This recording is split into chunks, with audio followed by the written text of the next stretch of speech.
Live from clickorlando.com, this is News 6 at 5:30. This is a News 6 Plus takeover. Here now is Chief Meteorologist Tom Sorrells with Talk to Tom.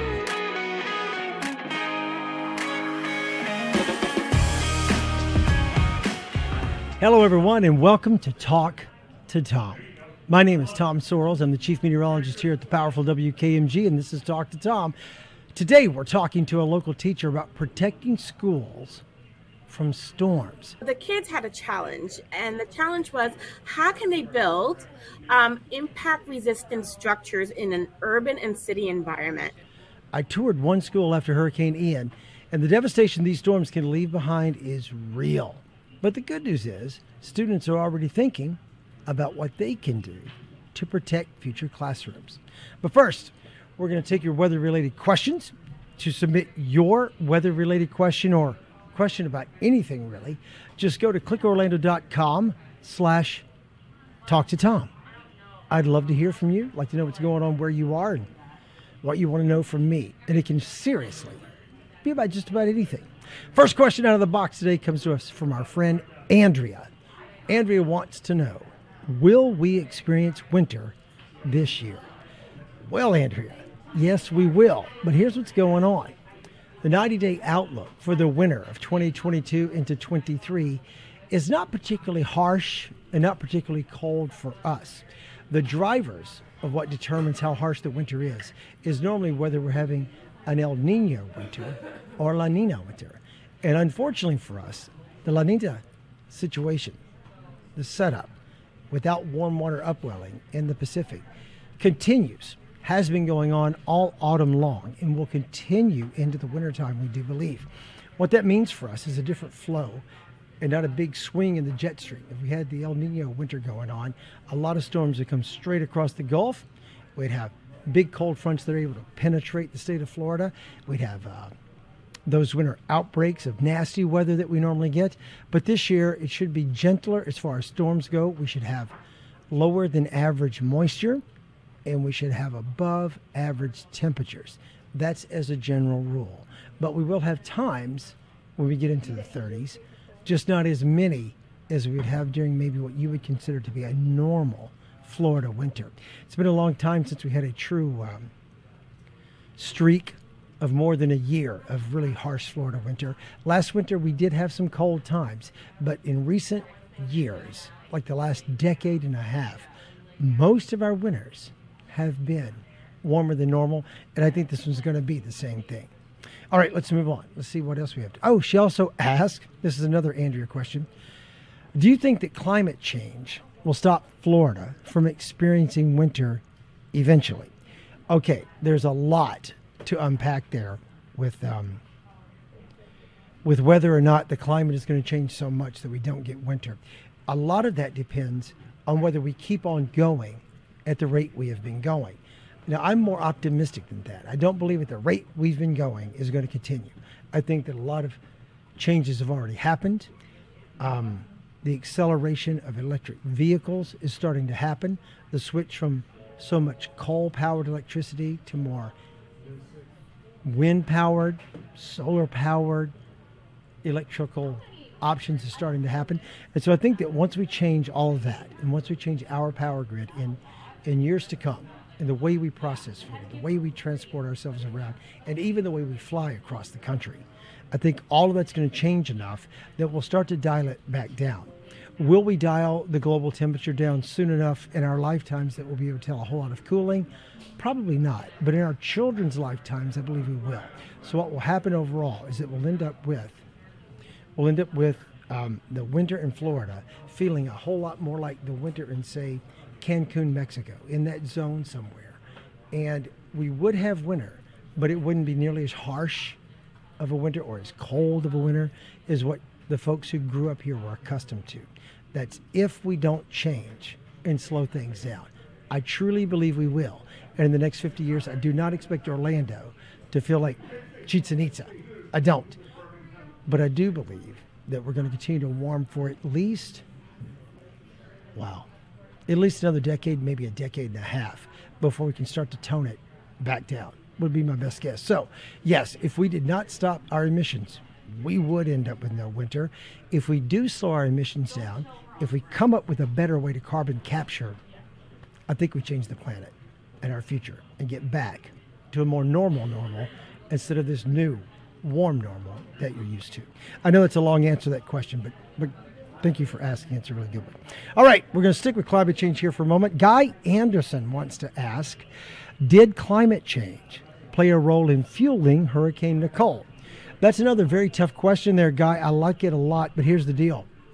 Anytime we get a late season hurricane, you have to believe that something is going on. There is a reason that hurricane season runs through November. It's because from time to time, we do get a storm in November. But most of them are really weird storms. And I have to admit that Nicole was very weird too.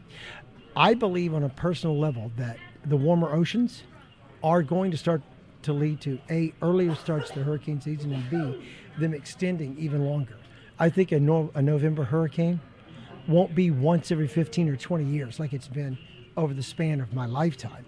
I would go so far as to say in the next 20 years, it'll end up being a situation where a November hurricane will happen once every 5 years instead of once every 15 or 20. So back to the exact fueling of Hurricane Nicole. Nicole started out as kind of a hybrid system. It was what we would call extratropical or subtropical. It wasn't extratropical, it was subtropical in that it wasn't warm cored.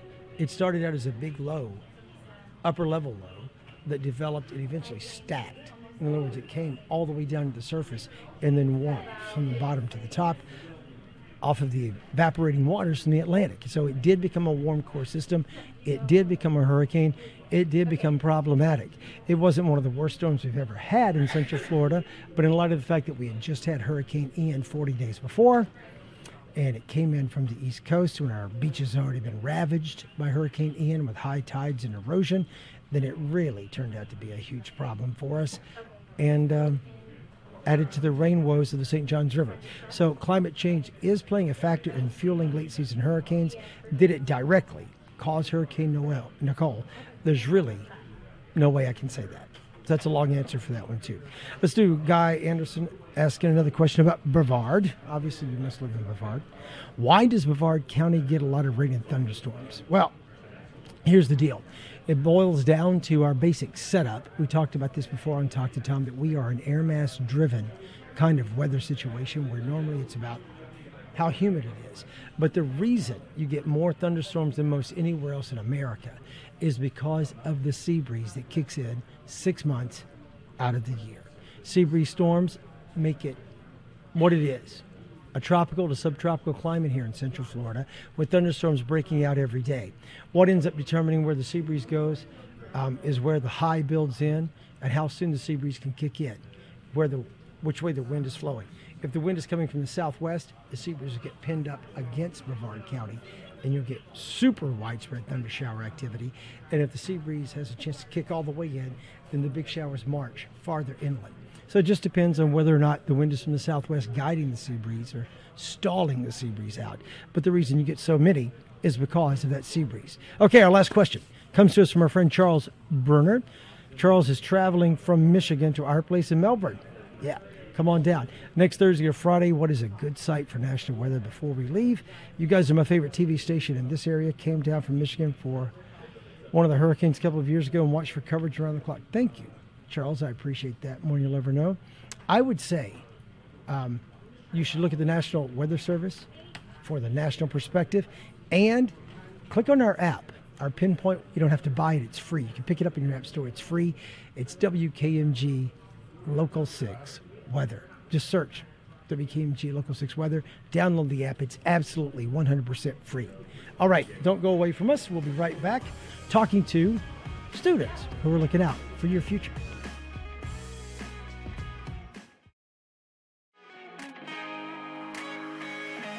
All right, welcome back, everybody. I'm Chief Meteorologist Tom Sorrells. We're on Talk to Tom again this afternoon, ready for the second half, and we've got a special lined up for you. You're going to love this, I do believe. We have all seen the devastation that the hurricanes and the storms can have on our local communities, including one of our most important parts of our communities, our schools. I went out to a school earlier this year that had been flooded. It was a big mess. And so not only did I raise 4 different children, 3 of my daughters right here in this school district of Orange County, Central Florida. Schools are one of the most important parts of my life because everyone in my family is a farmer, a football coach, a cop, or a school teacher. And so we wanted to bring in Miss Naomi Gonzalez Longstaff with Lawton Childs Middle School. She led her students through a project focused on building schools to sustain a Category 5 hurricane. Hi, Naomi. How are you? And tell me, who do you have with you? Introduce everybody. Hi, everyone. My name is Naomi Gonzalez Longstaff. I'm known in school as Miss GL, and I am here with my 7th grade design class. So here I have Preston and Lila and Shaya, Miss Loga and Brody. Wow. You packed them all in there. Okay, well, Yeah, we're like squeezing in. It's Miss GL. I love that. Yes, sir. All right, let's move. Let's start asking questions of you and your whole staff you have there. Tell me, what were you doing? How did it go? It went great. So the kids had a challenge, and the challenge was, how can they build impact-resistant structures in an urban and city environment? We looked at eco-friendly design. We looked at recyclable materials. We looked at everything from doors, buildings, foundations, entertainment centers, schools, and gym. And our goal was to create these structures in a affordable way that would fit a suburban urban environment. Okay, that sounds like a moonshot, like something that would be hard to do. So tell me, what did they come up with? They came up with some amazing things. Actually, I'm going to have some of the kids talk to you about it. So we'll start with Preston. Go. Hello, my name is Preston Hogg, and I'm in 7th grade. We created the School of the Future.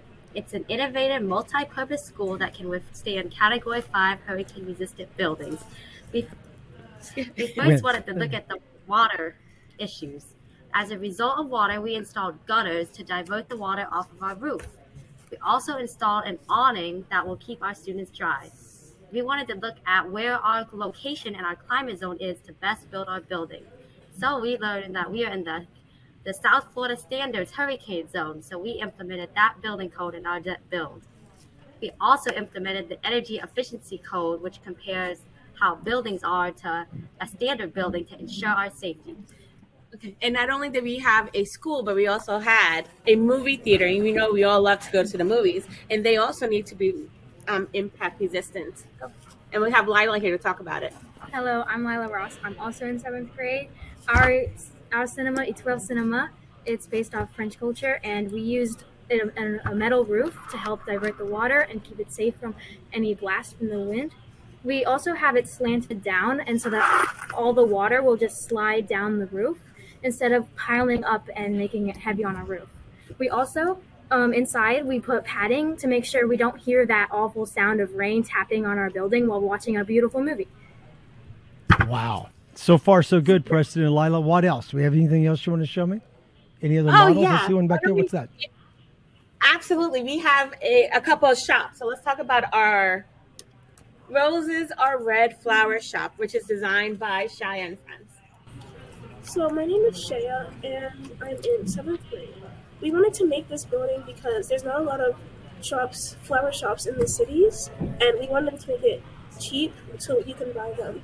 With the water, we added popsicle sticks so that the water will get into the building. And our windows are laminated so that if a hurricane comes and something flies on it, it won't shatter, but it will shatter in place. Yeah, we were really looking and focusing on making sure that we build structures that are affordable. But again, with the destruction we just suffered with Hurricane Ian and of course Nicole, it's expensive to rebuild. So how can we create these structures aligning with our weather so that they withstand these kind of these type of natural occurrences? And then we also have a cafe. Obviously, we all like to have cafes. And my name is Karen Loca, and Karen. we, to keep the doors from opening, we added special door stoppers in the front, and we also added hurricane shutters on the sides to prevent the windows from breaking, and we added solar panels at the top.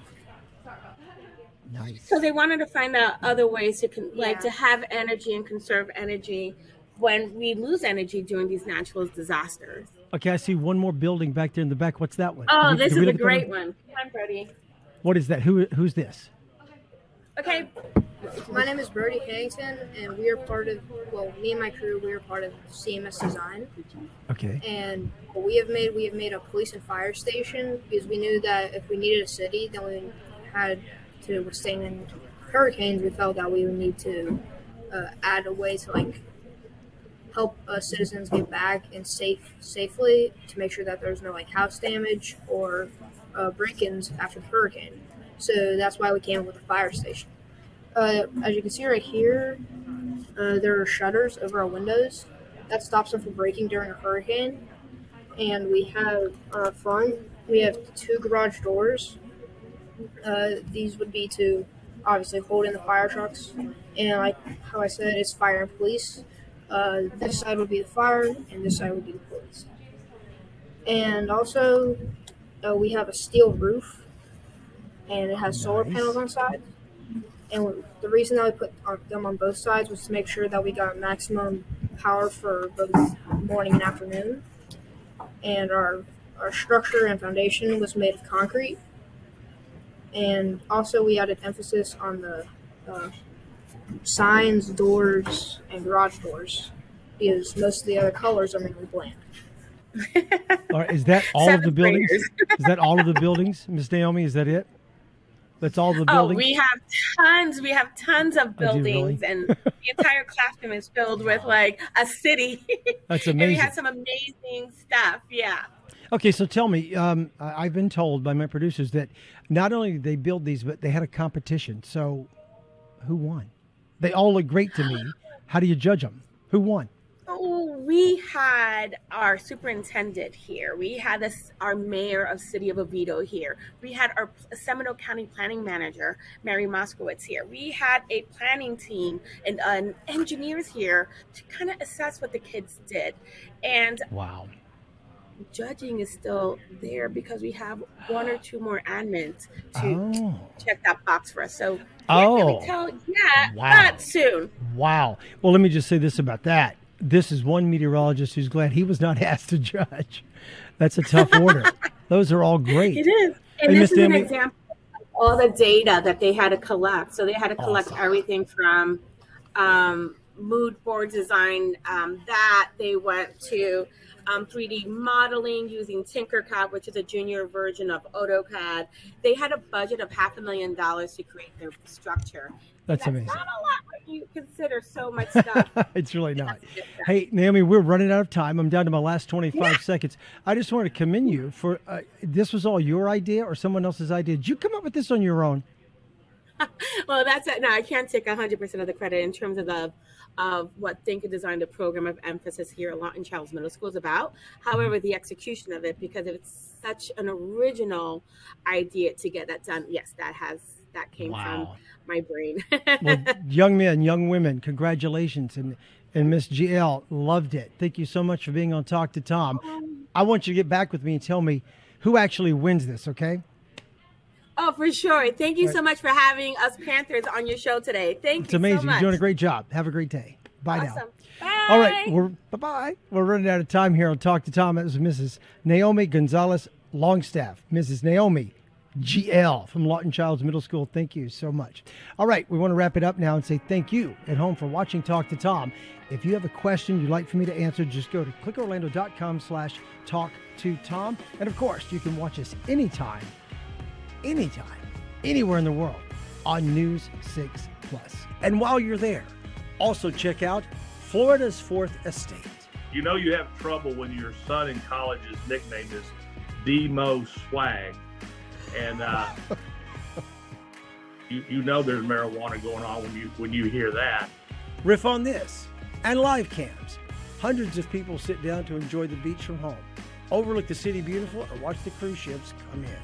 It's all available free on News 6 Plus. Just download the app on your TV and start watching today.